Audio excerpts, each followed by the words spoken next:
You have a strobe light for emergencies.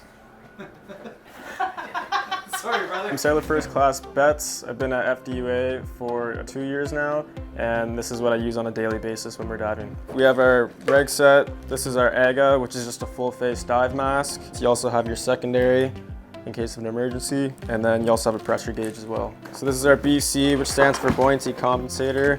On the front, you have an emergency knife. Up here, you have a strobe light, which you can use when you're in an emergency situation on the surface, and if it's dark out, they can see you from the boat. You also have your inflation whip. Use that to add air to the BC as necessary. This is my personal wetsuit. You wear it in the water, it keeps you warm throughout the day.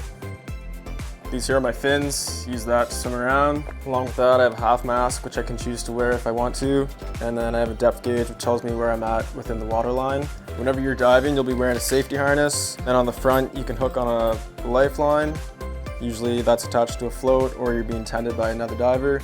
And then you also have a leg knife. And this is just kind of your daily, whatever you need to get done sort of knife. You also have the option to wear a dry suit. It really comes down to personal preference, or if you're working in waters where there's the hazard of contamination. And that's my gear.